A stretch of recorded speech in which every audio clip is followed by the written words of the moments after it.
What's up, YouTube family? It's your girl Kandid with Kayla, and I am back with another freaking story time. Did you miss me? Because I missed y'all, okay? Now, thank y'all so much for running up the likes and the views and the comments on my last three story times, which were actually my first three story times ever.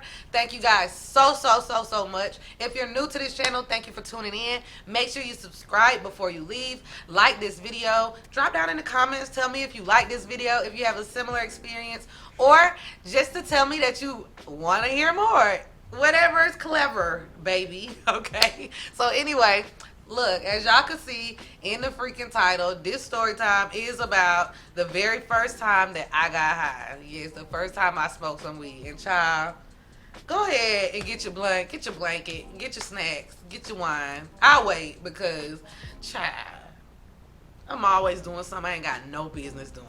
Let's get into it. So, I'm just go ahead off top and say, don't judge me, okay? Because I was young and I was dumb. And don't be like me, children. If you young and you watching this, I am not promoting drugs. I am not promoting drug use. I am not promoting stupidity. I am just trying to give you my experience. I don't want y'all to go through what I went through. So here we go. Anyway, the very first time that I tried to smoke weed was when I was 14, okay? I was in the 8th grade. And if you don't remember from my last few story times, I was living in Gwinnett County in the suburbs, okay? In the subbies, baby. I was living in the subs for my middle school year. And if you've never lived in the suburbs before, it's boring. So what do you do when you're bored? Everything to entertain yourself. So I was wilding a bit, okay? I was wilding. There was other reasons why I was wilding out too, but that's for another story time. And if y'all want to hear about that, just let me know in the comments. I'll drop a story time about why I was so wild in middle school. But anyway, so I never forget, we had, like I said before, we hung out with the people in our neighborhoods and rode our bus and things like that. And we had this Russian family in my neighborhood. Now, this Russian family was literally the first example for me of how white people can be ghetto too, okay? Because this Russian family was ghetto. These little boys, they was ghetto. They was bad, okay? They was super bad. So we're gonna name them Anthony and Andre, okay? That's the white boys' names. So, if you remember the breakdown from my sneaking a boy in story, then you already about to know what I'm talking about when I describe the neighborhood. But if not, for my new subscribers, let me tell you how it's broken down. So, we in this subdivision, and I live in the cul-de-sac, the first cul-de-sac. It's a main road, and there are cul-de-sacs off of it. So, I live in the first cul-de-sac, okay? He lives on the main road. The Russian boys live on the main road. So, they literally live across the street and one house down, but on the main road. So I can see from the back of our house, any windows in the back of our house or on the side of our house. If you look out, you can see straight to the Russian boys' house. You can see their garage and everything that's going on over there. And mind you, we live in the cul-de-sac, so the houses next to us also can see in their garage, and they can see the back of my house, and that is important for y'all to know. So remember that fact as we go through the story. Now, the Russian boys were literally despicable. They were so bad. Like, they were so bad that the parents in the neighborhood, they really didn't allow us to go out and play with the Russian boys. Like, nobody let us play. Nobody really used to go over there unless they were sneaking, which we all used to just sneak because if y'all don't remember, when you was in middle school, elementary school, high school even, the worst kids were the most interesting. They were the most fun because they were doing stuff that you couldn't do, that you just felt like, man, I'm about to rebel and go hang out with them. So we hung out with them regardless. We would just do it before our parents get home or when our parents weren't paying attention. For me, my dad was like, absolutely not. You cannot hang out with them. My stepmom, she didn't really care that much because she was like, I could see y'all. But my dad, he was like, no. And I mean, I guess it's partially because he didn't want me hanging out with some boys. Especially some boys that were like kind of bad. But whatever. You know, when your daddy don't want you to do something, what you do? Definitely gonna do it anyway. So the fact that my dad didn't want us hanging around, and I say us because I used to have a really close friend, Tia. I talked about Tia in the other story that lived in the cul-de-sac as well. And she was basically like my sister. I used to call her my sister. And so she was always with us, and she listened to my dad and my parents too. So my parents was like, y'all can't go hang out with Tia. I mean, y'all can't go hang out with Anthony and Andre. Like, it's a negative. It's a no. We forbid you. So as soon as they went away, we went to go hang with them because that's what you supposed to do when your parents say no. Just kidding. Don't do that when your parents say no. All right. Listen to y'all parents, kids. But anyway, so I never forget. I go over there and I'm hanging out with him in the garage one day because that's where we used to hang out, in the garage. And he was like, "Hey, you want to smoke some weed?" And I was like, "Smoke some weed? No, because I'm a DARE advocate. Okay, dare to stand up against drugs or whatever dare stood for. All I know is I was not about to be out here doing drugs. So I was like, no. So he was like, man, it's just some weed. And I was like, yeah, but weed is a gateway drug. Weed is a gateway drug. If I smoke weed, then I'm going to smoke crack. That was what my brain told me because that's what the officers in DARE said. That's what they said. Now here I am, like, almost 20 years later, and I still don't be smoking crack. So that was a lie. Weed is not really a gateway drug. If you want to smoke crack, you gonna smoke it. You don't need weed. But anyway, that's neither here nor there.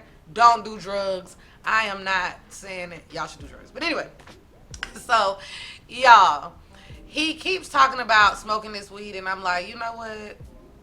Whatever. Let's go for it. You feel me? Let's go for it. And I don't know why, but I was like, I'll do it one time. Now, he was like, all right, I'm about to roll it up. I'm about to roll it up. Let's get ready. So he rolls up, y'all. And mind you, remember I told y'all we're in the garage. You can see the garage from my house. My neighbors can see the garage from the house. But of course, I'm so caught up in the moment, I am not thinking about who can see me about to do something stupid. So he fires up this joint that he has rolled, and I'm excited. So I'm like, all right, we about to get into it.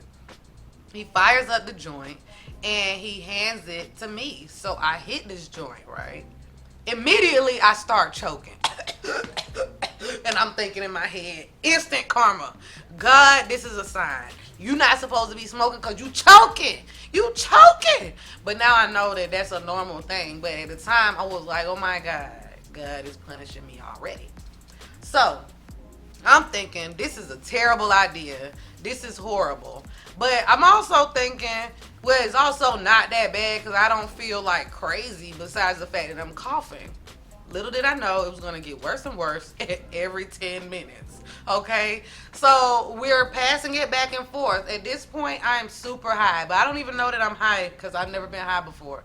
So I'm feeling weird.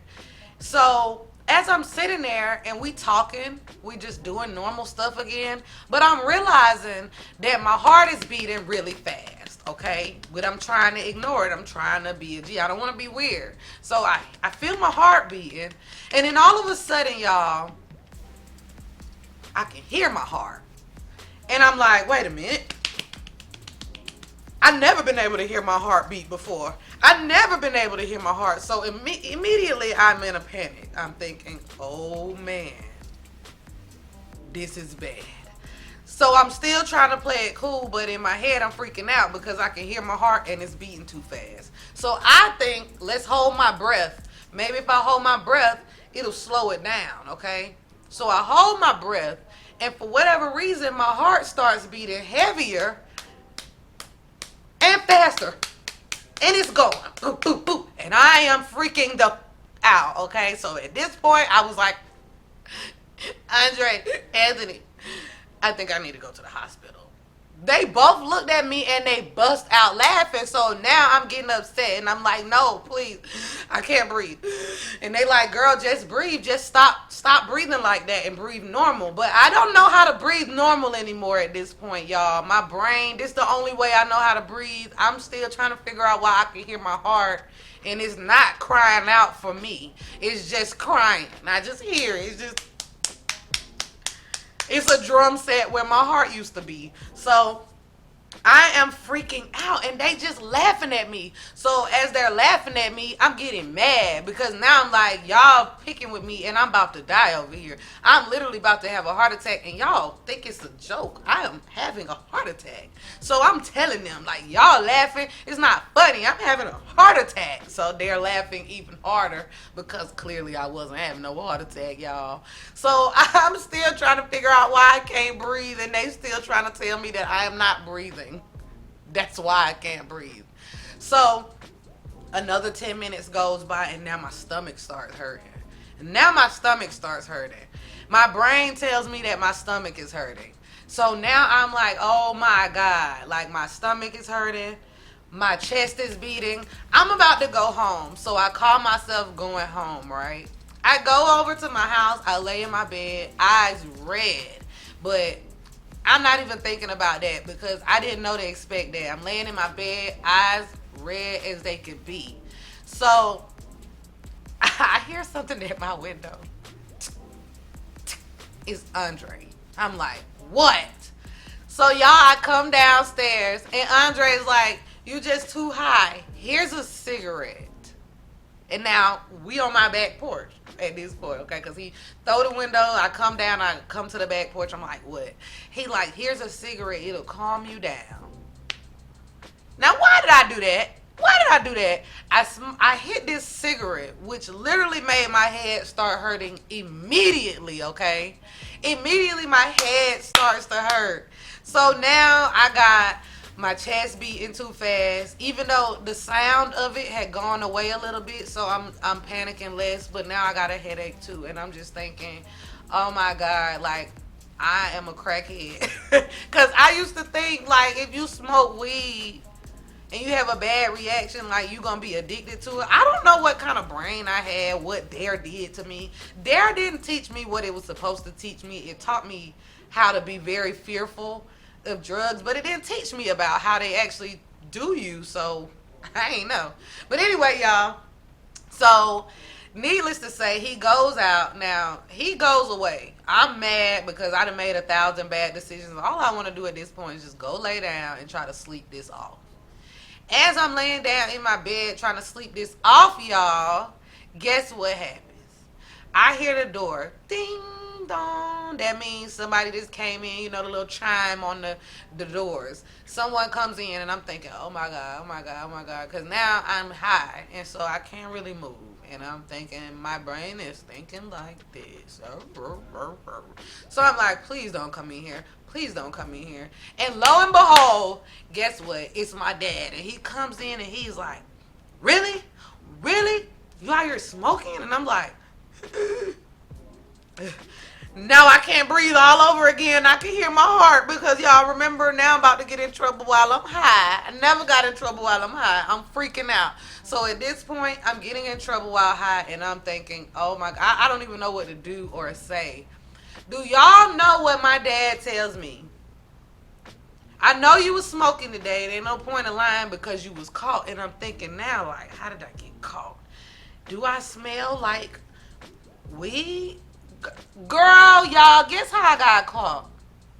My neighbor seen me smoking across the street. My neighbor told my daddy that he saw 2 kids smoking in the garage across the street.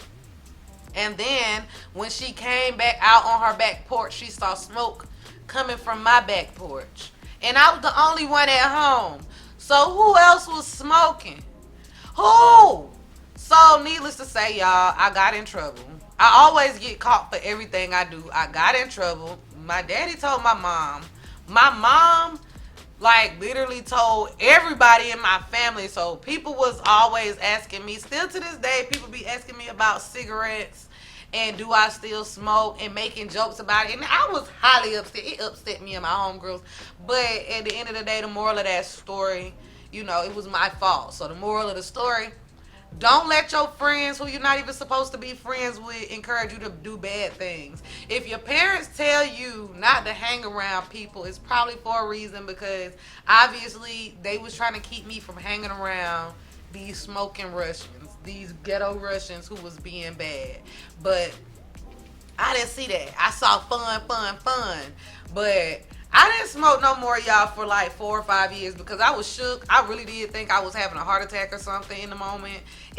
I don't know. It can't just be me who had a terrible first time smoking. If you had a bad experience your first time smoking, drop down in the comments and let me know how your experience was, because mine was terrible and it scarred me for the rest of, well, not for the rest of my life, because I started smoking back again like maybe 4 years later. So probably like my junior or senior year, I started back smoking, and I got caught then too by my mama. I was living back in Macon. That's another story. If y'all want to hear another story time about some more times with my smoking shenanigans when I almost got locked up with my friends for smoking outside, I got 1,000 stories. If y'all want to hear them, drop down in the comments below. Thank you so much for tuning in to this video and all the other story times. I will be dropping another video very soon, so make sure you turn on those post notifications and subscribe to this channel. Thank you again, fam. Love you, and until next time, peace.